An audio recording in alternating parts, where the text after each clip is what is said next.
नमस्कार, आप देख रहे हैं एकलव्य संदेश न्यूज चैनल। आज भारत में राजनीतिक सरगर्मी बढ़ गई है।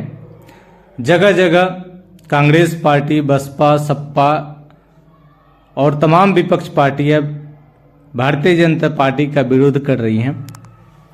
बताते चले कि कुछ दिन पहले गृह मंत्री अमित शाह के द्वारा दिए गए बाबा साहब भीमराव अंबेडकर पर विवादित बयान ने राजनीतिक तूल पकड़ लिया है। तमाम विपक्षी पार्टियां आज भारतीय जनता पार्टी पे हमला बोल रही हैं और आज उत्तर प्रदेश के मुख्यमंत्री योगी आदित्यनाथ ने अमित शाह के दिए हुए बयान को सत्य साबित करते हुए कहा कि सबसे ज्यादा विरोध कांग्रेस ने ही किया था। बाबा साहब भीमराव अंबेडकर का विरोध कांग्रेस पार्टी ने ही किया है। जहां से बाबा साहब ने चुनाव लड़ा, वहां से कांग्रेस पार्टी और नेहरू जी ने उनका विरोध प्रदर्शन करके चुनाव में हराने का काम किया है। आइए देखते हैं क्या कुछ कहा उत्तर प्रदेश के मुख्यमंत्री योगी आदित्यनाथ ने। कि जो भारतीय जनता पार्टी लगातार प्रधानमंत्री मोदी जी के नेतृत्व में दलितों और वंचितों के लिए नई नई योजनाएं ला रही है, उनके उत्थान के लिए कार्य कर रही है।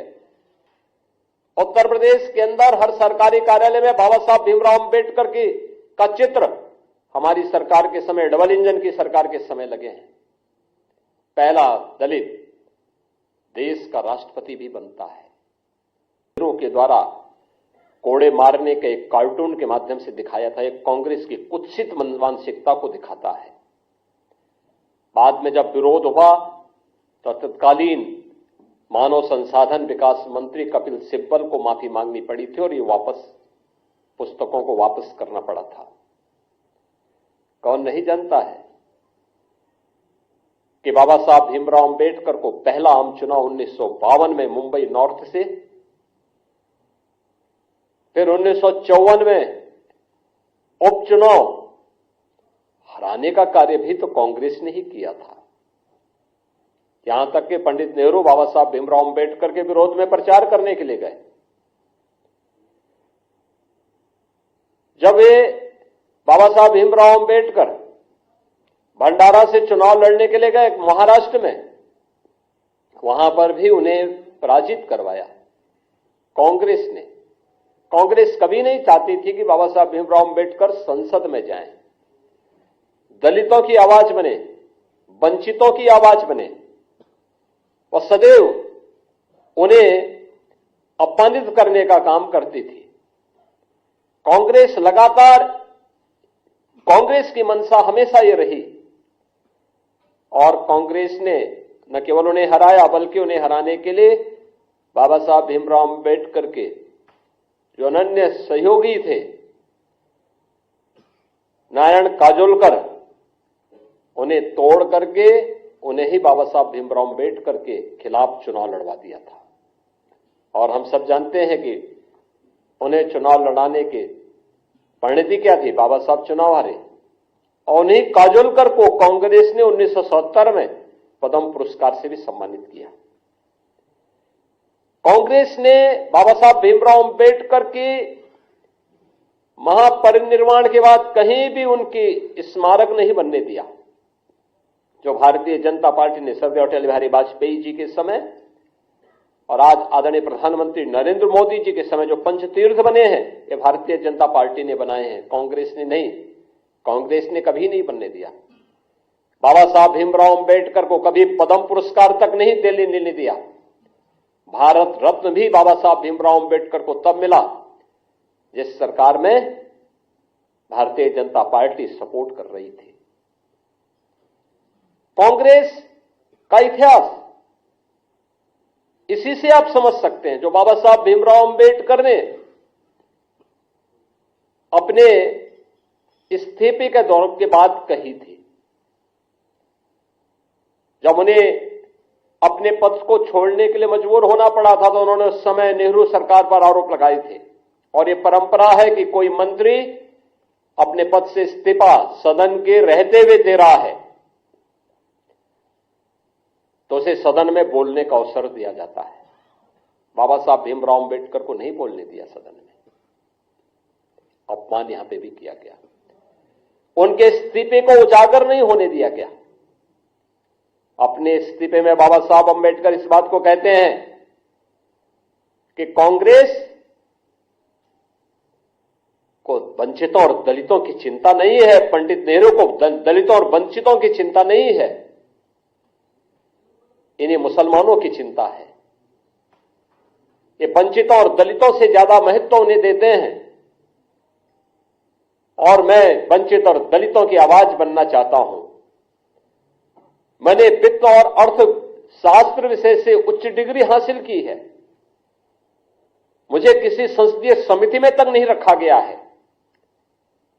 ये पीड़ा उनकी थी जो वंचितों और दलितों के लिए जिस आंदोलन को उन्होंने आगे बढ़ाया था, देश के अंदर जिस सामाजिक समता के निर्माण के लिए उन्होंने अपना पूरा जीवन होम किया था, उन्हें उससे वंचित करने का काम भी कांग्रेस किस रूप में कर रही थी कि बाबा साहब अंबेडकर की पीड़ा उनके इस्तीफे के माध्यम से देखने को मिलती है। और याद करिए, जब कांग्रेस नेतृत्व की ही सरकार केंद्र में थी, तब उस समय कांग्रेस यूपीए सरकार के प्रधानमंत्री भी इस बात को कहते हैं कि देश के संसाधनों पर पहला अधिकार मुसलमानों का है, या वंचितों और दलितों का नहीं है। यानी देश को कैसे लोग आपसी बंटवारे का कार्य कर रहे हैं, ये किसी से छुपा हुआ नहीं है। और जो बाबा साहब भीमराव अंबेडकर देश के दलितों और वंचितों को अपमान करने का जो एक काला अध्याय कांग्रेस का रहा है, कमोवेश वही परिपाटी समाजवादी पार्टी ने भी अपनाई है। याद करिए, समाजवादी पार्टी की सरकार के समय 2012 में जब सरकार बनी थी, तब तत्कालीन मुख्यमंत्री ने कहा था कि सामाजिक न्याय से जुड़े हुए जो स्मारक हैं लखनऊ में बने हुए, सबको तोड़वा देंगे। यानी उन्हें सामाजिक न्याय के इन पुरोधाओं के स्मारक उन्हें अच्छे नहीं लग रहे थे, और उन्होंने अपने समय में किया भी। कन्नौज के बाबा साहब अंबेडकर के नाम पर बने हुए मेडिकल कॉलेज का नामकरण हटा दिया, उसे बाबा साहब भीमराव अंबेडकर का नाम हटा दिया। लखनऊ में भाषा विद्यालय मान्यवर कांशीराम जी के नाम पर स्थापित था। वे सामाजिक न्याय की जिस लड़ाई वो लड़े थे, समाजवादी पार्टी ने नाम हटा दिया।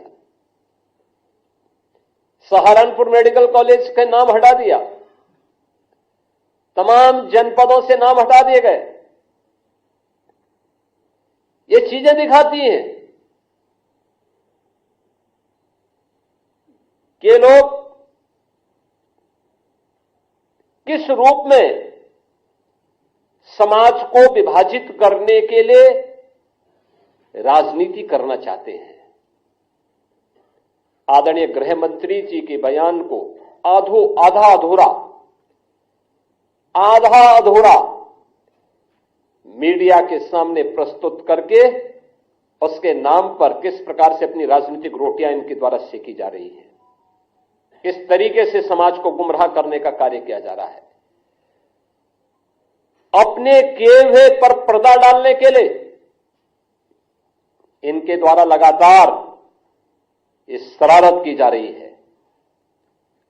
इन लोगों ने अपने कालखंड के दौरान, अपने कार्यकाल के दौरान बाबा साहब भीमराव अंबेडकर सामाजिक न्याय के पुरोधाओं और महापुरुषों, दलितों और वंचितों के प्रति जो विद्वेष की भावना इन लोगों के मन में थी, ये आज भी उस प्रकार का आचरण लगातार कर रहे हैं। और यही कारण है कि जो भारतीय जनता पार्टी लगातार प्रधानमंत्री मोदी जी के नेतृत्व में दलितों और वंचितों के लिए नई नई योजनाएं ला रही है, उनके उत्थान के लिए कार्य कर रही है, जीरो पॉवर्टी के लक्ष्य को प्राप्त करने के लिए उन्हें 100% सिचुएशन के लक्ष्य की ओर बढ़ाने के लिए पूरी ईमानदारी के साथ कार्य कर रही है। इन सब के पीछे प्रेरणा बाबा साहब भीमराव अंबेडकर की है। उत्तर प्रदेश में हमारी सरकार ने स्वयं लखनऊ में बाबा साहब भीमराव अंबेडकर के नाम पर बाबा साहब अंबेडकर इंटरनेशनल सेंटर की स्थापना हम लोग कर रहे हैं। उत्तर प्रदेश के अंदर हर सरकारी कार्यालय में बाबा साहब भीमराव अंबेडकर का चित्र हमारी सरकार के समय, डबल इंजन की सरकार के समय लगे हैं। आजादी के बाद उत्तर प्रदेश से पहला दलित देश का राष्ट्रपति भी बनता है। पहली बार देश के अंदर कोई महिला जनजाति समाज से जुड़ी भी एक मातृशक्ति भारत के सर्वोच्च संवैधानिक पद पर बैठती है। प्रधानमंत्री मोदी जी की प्रेरणा, उनकी लीडरशिप सबको सम्मान देने की है। गृह मंत्री जी के एक बयान को संसद में, वह भी संविधान दिवस के अवसर पर, और संविधान दिवस का यह आयोजन भी 26 नवंबर की तिथि को संविधान दिवस के रूप में पूरा देश आयोजित करके बाबा साहब भीमराव अंबेडकर के प्रति अपनी श्रद्धा और सम्मान का भाव व्यक्त करेगा।